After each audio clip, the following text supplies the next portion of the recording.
হঠাৎ করে উপস্থিত হয়ে গেলাম নবাবের দেশ মুর্শিদাবাদ। মুর্শিদাবাদে গিয়ে সর্বপ্রথম পৌঁছে গেলাম হচ্ছে কাঠগোলা।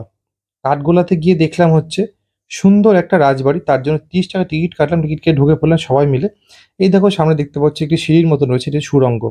এই সুড়ঙ্গ দিয়ে অনেক দূর চলে যাওয়া যেত। সেই সুড়ঙ্গ এখন বন্ধ হয়ে গেছে, তার মধ্যে অনেক জল রয়েছে। আর চারিপাশটা দেখতে প্রচণ্ড সুন্দর। এই সুন্দর দেখো কাঠগোলার বাগান বাড়িটি রয়েছে। তো এইখানে শুধু বাড়ি নয়, এখানে অনেক মন্দিরও রয়েছে। তো এটা হচ্ছে মাঝখানে দেখতে পাচ্ছি এটা নদী। এখানে যে সমারোহে যে গানটা রয়েছে ওই গানের শুটিংটা হয়েছিল। আমি একটু ফিল করছিলাম সেই গানের সাথে, মানে মিউজিকের সাথে। সেই মিউজিকটা দিলাম না, কপিরাইট চলে আসবে বলে। তো তোমরা সবাইকে দেখেইছো জায়গাটা গিয়ে। তার পাশে রয়েছে এরকম সুন্দর, সুন্দর ফোয়ারা। এই দেখো সামনে রয়েছে একটি মন্দির।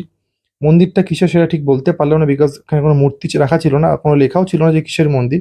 জাস্ট ভালো করে মন্দির চারিদিকটা ঘুরলাম। উপরে কারুকার্যগুলো প্রচণ্ড সুন্দর, পুরো সাদার মধ্যে করা। ব্যাপারটা পুরো শান্তির প্রতীক যেমন হয়ে থাকে আরকি। তারপরে দেখো মন্দিরটার বিভিন্ন অ্যাঙ্গেল থেকে তোমাদের জন্য দেখানোর জন্য শুট করেছিলাম। তারপরে পৌঁছে গেলাম সামনের দিকে, রয়েছে বজরংবলীর মূর্তি। এটা সেই সময়ের বজরংবলীর মূর্তি। একদম পুরো মেটে সিঁদুরের যে ল্যাপা থাকে সেইভাবে ল্যাপা রয়েছে। তারপরে এগিয়ে গেলাম, সামনে ছিল হচ্ছে পশুপতিনাথের মন্দির। এই দেখো তার স্ট্যাচু, মানে দারোয়ান রূপের যে স্ট্যাচু থাকে সেই স্ট্যাচু রয়েছে। সামনে দুটো হাতি ছিল। তারপর সুন্দর মার্বেল দিয়ে বাঁধানো, চারিদিকে সুন্দর মার্বেলের কাজ করা, সেই সময়ের কাজ আরকি। এই দেখো গেটের চারিদিকে গেলে তোমরা দেখতে পাবে সুন্দর হাতে কেটে মার্বেলের কাজ, যেটা এখন মেশিন দিয়ে কেটে ওরকম সুন্দর করা যাবে না। সামনে ওই দেখো পশুপতিনাথ বসে রয়েছে। তারপর আইসক্রিম খাওয়া বেরিয়ে পড়লাম হচ্ছে নবাবের দেশ হাজারদুয়ারিতে। পৌঁছলাম হাজারদুয়ারির সামনে। এই যে সেই ইয়েলো কালারের হাজারদুয়ারি। তারপর গাইড কি বলছে তোমরা শুনে নাও। মির্জা মোহাম্মদ মনসুর আলী খান, এটা সিরাজের নাম। Admit name. আচ্ছা। তার বাবার নাম হচ্ছে জাইনুদ্দিন খান।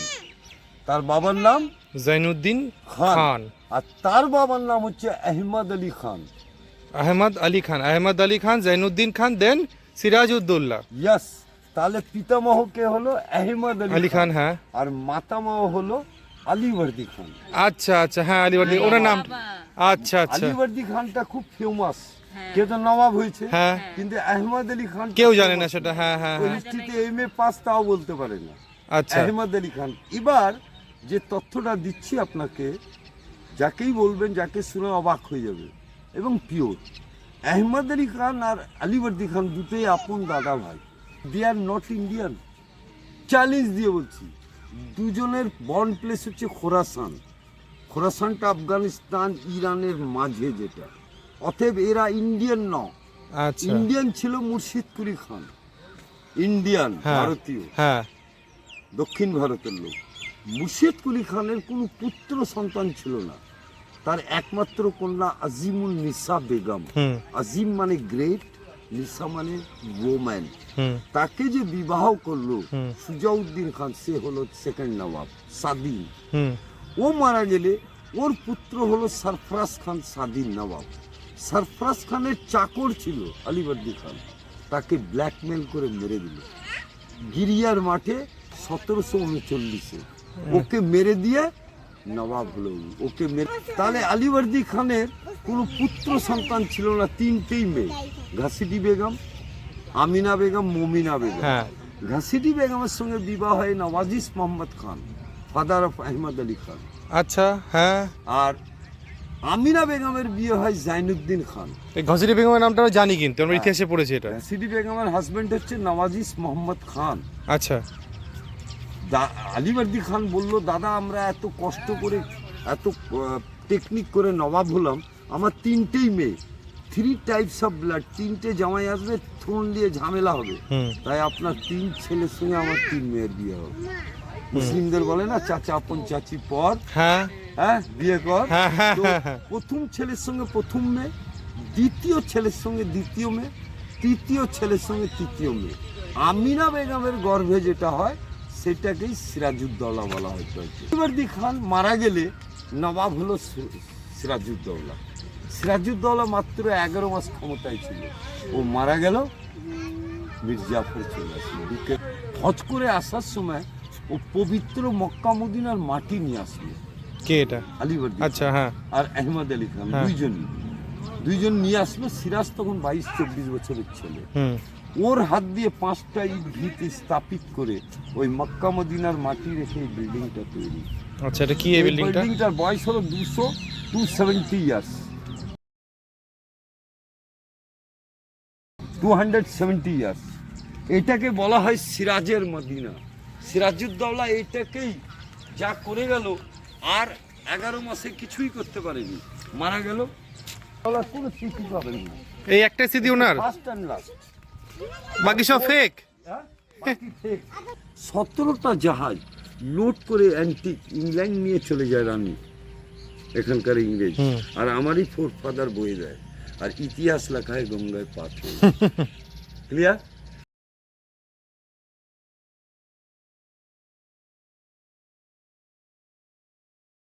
এটার নাম বাচ্চাওয়ালি তোপ। বাচ্চাওয়ালি তো কারণ হ্যাঁ অর্ধেকটা কাঠের গুঁড়ি কাঠ দিয়ে ভরে দিল, হ্যাঁ লোড করলো, বাকিটা সামনে আসুন। হ্যাঁ মাটির লেগ দিয়ে এটা লেগ দেওয়া হতো, হ্যাঁ। আর লোহা লিকুইড করে ভরে দিত। হ্যাঁ ওই লোহা জমে গেলে ওখান থেকে ওই যে সিস্টেম ধাক্কা মারা হতো, হ্যাঁ। বেরিয়ে আসতো কামান। হ্যাঁ ওই কামান যুদ্ধে ব্যবহার হতো, তাই একে বলা হয় বাচ্চাওয়ালি তো। তাহলে এটা ব্যবহৃত হয়েছে, এটা ডাইস, ডাইসটা। আচ্ছা আচ্ছা। এর দিয়ে কামান তৈরি হয়েছে আর যুদ্ধে ব্যবহার হয়েছে। নবাব নাজিম ফিরাদুন জাহ মীর জাফরের 6th জেনারেশন হ্যাঁ at the cost of 6 lakh gold coin at the time of 1847. এই বিল্ডিংটার বয়স হলো 177 ইয়ার। আচ্ছা, মানে 177 বছর বয়সে বিল্ডিংটা। আর এর বয়স হলো 270। হাজারদুয়ারির বয়স হলো 187। 187 270, এটা হচ্ছে 177। 177। আচ্ছা, মসজিদ কি রঙের হয়? সাদা রঙের, জানি সাদা বা সাদা সবুজের যদি বিট থাকে। প্রশ্ন আছে ভিয়ার ইজ ইয়েলো মস্ক, এই এশিয়া মহাদেশে একটাই। হ্যাঁ এই দেখুন ইয়েলো মস্ক, একে বলা হয় ইয়েলো মস্ক। কেন এটা হলুদ হলুদ মসজিদ কেন? স্বপ্ন দিবার কারণে নবাব এটা হলুদ করে ফেললেন, তাই হাজারদুয়ারি হলুদ, ক্লক টাওয়ারও হলুদ। তাহলে এটা হচ্ছে এশিয়ার একমাত্র মসজিদ যেটা হচ্ছে ইয়েলো কালারের, আর কোথাও হ্যাঁ আমরা সব মেরুন কালারের দেখে থাকি, বা সাদা গ্রিন। হ্যাঁ আচ্ছা আচ্ছা। ইয়েলো একটাই। লেফট সাইডে লায়ন, রাইট সাইডে দেখুন শিকলে লেপটানো আছে ইউনিকর্ন। ইউনিকর্ন। এই হাজারদুয়ারিতে 900 দরজা আসল আর 100 নকল। এই আসল দরজা দিয়ে বেরাবেন। এটা হলো আপনার আমি শুনেছিলাম 100টা আসল, নকল, 900টা না নকল। বাজে কথা। 100টা নকল। 100টা নকল। হ্যাঁ আর হচ্ছে, আপনি এখানেই দেখে বুঝতে পারবেন। হ্যাঁ ওই তো ওইগুলো নকল মনে হচ্ছে দেখে। এই যে এখানে দুটো নকল দেখতে পাচ্ছেন, হ্যাঁ। 2, আর নিচে একটা দেখাবো, আর সবই আসল। আচ্ছা আচ্ছা। 12 বিঘা জমিতে 100 নকল, 900 আসল। Architect colonel Duncan McLeod, English architect. হ্যাঁ কত তীক্ষ্ণ ব্রেন। কোন শত্রু বা জাসুস ঢুকলে তাকে এই নিয়ে হওয়া অ্যারেস্ট। হ্যাঁ তো মানুষ ভুল করে টেনশনে, হ্যাঁ নকল দরজায় চলে যাবে আর ধরা পড়ে যাবে। আচ্ছা তার জন্যই 100 দরজা নকল। ওকে। Clear? 37 step. Alphabet is same, but different type of grammar and pronunciation, that is Persian language. But repainting is wrong. আচ্ছা এই দুটো যে কামান দেখছেন, হ্যাঁ, কামান দুটো হচ্ছে ইংল্যান্ড থেকে তৈরি করে নিয়ে। এই কামানটা ইংল্যান্ডে তৈরি। হ্যাঁ, এটাও আর ওই পাশেরটাও। ওকে ইস্ট ইন্ডিয়া কোম্পানি নিয়ে এসেছিল, এটা আকাশের দিকে মুখ করে বারুদ ভরে ছোড়া হতো। আচ্ছা। এটা যুদ্ধে ব্যবহার হতো না। তাহলে এটা তখন হতো নবাব, বেগম, লর্ড, রাজা এলে তাকে সম্মান। এবারে পৌঁছে গেলাম হচ্ছে 1100টি কবরের স্থানে। এই স্থানে রয়েছে 1100 খানা কবর, মানে 1100। ভাবা যায়? এই দেখো লম্বা লম্বা কবরের লাইন, ছোট বড় সব রকম কবর রয়েছে। তার মধ্যে রয়েছে একটি বিশেষ কবর, সেটি হচ্ছে আমাদের যে বাংলা সব থেকে বড় দুশ্মন যাকে বলে থাকি আমরা, মীর জাফর, তারও কবর। এইখানে তোমরা আসলে দেখতে পাবে প্রত্যেকের কবর, মীর জাফর এবং তার ফ্যামিলির প্রত্যেকের কবর রয়েছে। এই দেখো সমস্ত কবরগুলো সেগুলো সেই সময়ের কবর, মানে এগুলো প্রায় 300 বছরের বেশি হবে। তো সেগুলো সব দেখলাম আর কি ঘুরে ঘুরে। তো তোমাদেরকে দেখাই, এই যে সাদা যে মার্বেল দেওয়া কবরটি দেখতে পাচ্ছ, এটি হচ্ছে মীর জাফরের কবর। মীর জাফরকে এখানে আজও শুয়ে রয়েছে। তো যাই হোক, সেটা ভাবলে কেমন লাগে। যাই হোক, তাছাড়াও এখানে দেখো অনেক কবর রয়েছে, সেগুলো তোমরা গেলে ওখানে গাইড নিলে বুঝতে পারবে, জানতে পারবে তার সম্বন্ধে। তোমরা অবশ্যই ঘুরে আসবে মুর্শিদাবাদ, আমাদের বাংলার মুর্শিদাবাদে গিয়ে। যেহেতু আমার যদি সন্ধে হয়ে গেল, ব্যাপারটা পুরো গাটা পুরো ছমছম করছে, তাই বেশিক্ষণ তো থাকলাম না। এখানে একটা অন্যরকম একটা ভাইব রয়েছে, যেগুলো কবরস্থানে বেসিক্যালি হয়ে থাকে আর কি, মানে কোনো খারাপ ভাইব নয়। ঘুরতে ঘুরতে পৌঁছে গেলাম হচ্ছে শ্রী শ্রী রঘুনাথজি টেম্পল। এখানে রয়েছে হচ্ছে বিশাল রাধাকৃষ্ণের মূর্তি। রাধাকৃষ্ণের যেহেতু ঝুলন যাত্রা সামনে ছিল, মানে 15 আগস্ট রাধাকৃষ্ণের ঝুলন যাত্রা শুরু হবে, সেই জন্য মন্দির চারিদিক সাজানো হচ্ছিল। এখানে গিয়ে একটা জিনিস দেখতে পেলাম, এখানে মন্দিরের ৩ দিক নয় ৪ দিকেই রাধাকৃষ্ণর ঝুলন যাত্রা হয়ে থাকে। এই দেখো তোমরা সামনে যে জায়গাটা দেখতে পাচ্ছ, উপরে দেখো ছোট ছোট আলো দেখা যাচ্ছে, এখান দিয়ে যে সেই সময় আর রাজাদের সময় আর কি সুন্দর যে বাইরের আলো বা হাওয়াটা যেন ঠিকঠাক খেলে সে ব্যবস্থা করা ছিল। দূরে যে জুম করে যে মূর্তি দেখতে পাচ্ছ, এখানে ৩টি মূর্তি সোনার রয়েছে। এছাড়াও প্রচুর এখানে পেতল বা চাঁদির মূর্তি রয়েছে। তারপরে এই দেখো ঝাড়বাতিগুলো, সেগুলো সেই সময় ঝাড়বাতি, এত সুন্দর ঝাড়বাতি যেগুলো আজকে এখন আর দেখা যায় না। তো এগুলো প্রচণ্ড অ্যান্টিক ঝাড়বাতি। তাহলে ভাবো সেই সময় কত উন্নত ছিল আর কি। তারপরে ঘুরতে ঘুরতে পৌঁছে গেলাম তার সামনে, যেখানে ঝুলনটা মেনলি হয়ে থাকে আর কি। ঝুলন যাত্রা এখন তো বীরত্বভাবে হয়ে গিয়েছে। এই দেখো এখানে হচ্ছে বৃন্দাবনের স্টাইলে ঝুলনটা করে আর কি। বৃন্দাবনে যেমন ঝুলন যাত্রা হয়ে থাকে, এখানে সেইভাবেই হয়ে থাকে আর কি। সুন্দর করে সমস্ত মূর্তিগুলো রেডি করছিল। তো ঝুলনের আগে আমি গিয়েছিলাম বলে ব্যাপারটা পুরোটা ক্যাপচার করতে পারিনি। তোমরা যদি ঝুলনের সময় যাও তোমরা অবশ্যই দেখতে পাবে এখানকার ঝুলন যাত্রা। তারপরে একটুখানি এগিয়ে গিয়ে দেখলাম সেখানেও রয়েছে হচ্ছে অনেকগুলো সোনা চাঁদির মূর্তি। এছাড়াও হচ্ছে এখানে দেখতে পেলাম হচ্ছে জগন্নাথ মহাপ্রভু, জগন্নাথ, বলরাম, সুভদ্রা রয়েছে। রূপোর রথ,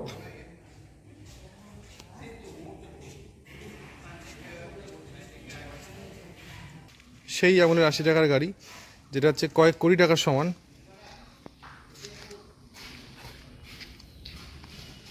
তখনকার স্পোক, পুরো ভিনটেজ টাইপের গাড়িটা।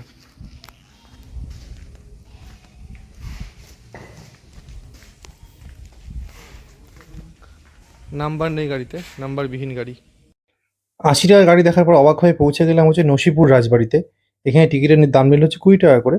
ঢুকে পড়লো নসিপুর রাজবাড়ির সামনে। রাজবাড়ির সামনের ভিউটা প্রচণ্ড সুন্দর, অনেকটা হাতের তৈরি টাইপেরই দেখতে।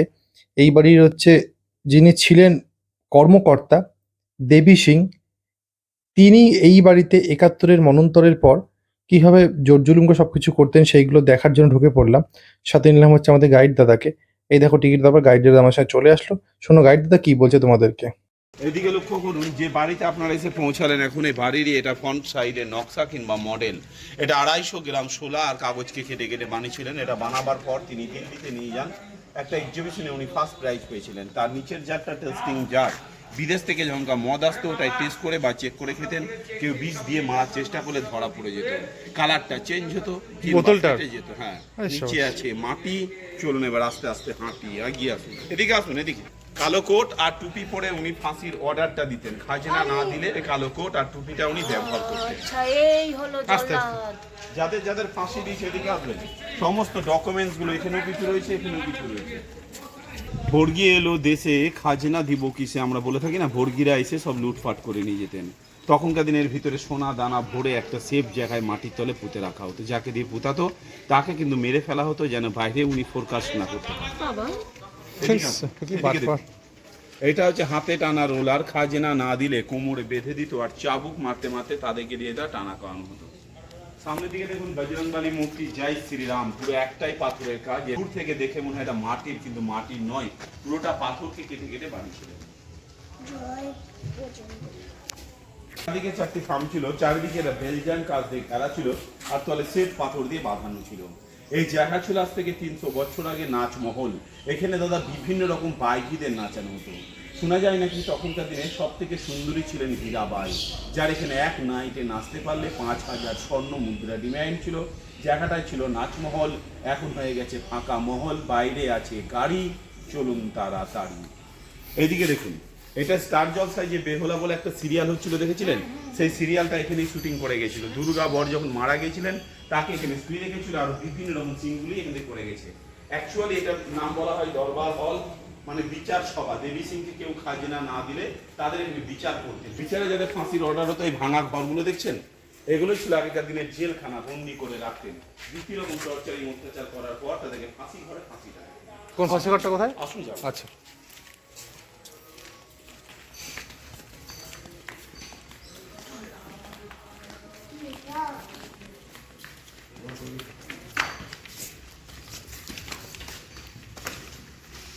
এই চেনটা দেখবেন, এরকমই আরো দুখানা চেন ছিল। চেনের নিচে ছিল তলে ৩খানা কুঁয়ো, কুঁয়োর উপরে সব কাঠ পাতা থাকতো। কাঠের উপরে দাঁড় করিয়ে গলায় দড়িটা পরিয়ে দিত, অ্যাঙ্গেলটা টানলে কাঠটা সরে যেত। ফাঁসি দেওয়ার পর এখান থেকে দড়ি কেটে ফেলে দিলে এটাকে দুমড়িয়ে মুচড়িয়ে গঙ্গায় নিয়ে চলে যেত। আজকে আপনারা যেমন ঘুরতে এসেছেন, এরকমই ঘুরতে এসে একজন বাচ্চা এবং তার মা এই কুমোতে পড়ে মারা গিয়েছিলেন, যার লাশটা পাওয়া যায়নি বলে প্লেট দিয়ে পুরোটা বন্ধ করা আছে। এটাই ছিল ফাঁসির ঘর, এখন হয়ে গেছে ফাঁকা ঘর, পিছনে আছে বাগান। এবার সবাই সামনে আগান। এটা এখানে ফাঁসি হতো না এর মধ্যে? এই সেই নর্তকী বাইজি হীরাবাই ড্যান্সার, যার এক নাইটে নাচতে পারলে 5,000 স্বর্ণ মুদ্রা ডিমান্ড ছিল। পাশেরটাও হীরাবাইয়ের ছবি, তার পাশেরটাও ওয়ারিং হ্যাস্টিং, যার আন্ডারে দেবী সিং কাজ করতেন। এই দেবী সিং দুটো বিয়ে করে ছেলে সন্তান ছিল না বলে উনি তার ভাইয়ের ছেলেকে দত্তক নিয়েছিল। তার নাম হচ্ছে কীর্তিক নারায়ণ সিং, তার ছেলেটা ভূপেন্দ্র নারায়ণ সিং। জাফরি বা নেট বলা হয়, এগুলো ছেনি আর হাতুড়ির সাহায্যে কেটে কেটে বানিয়েছিলেন। ভেতরে দেখবেন রামচন্দ্র দেবের মন্দির রয়েছে, রাম লক্ষ্মণ সীতা ভরত শত্রুঘ্ন হনুমান। গঙ্গা, এটাই হচ্ছে দেবী সিং এর মায়ের কালী বলা হয়। দেবী সিং কোনো জায়গায় খাজনা আদায় করতে গেলে তাকে মাকে পুজো করে যেতেন, ফিরে আসবার সময় ঘুরিয়ে পুজো দিতেন। কালী, দুর্গা, লক্ষ্মী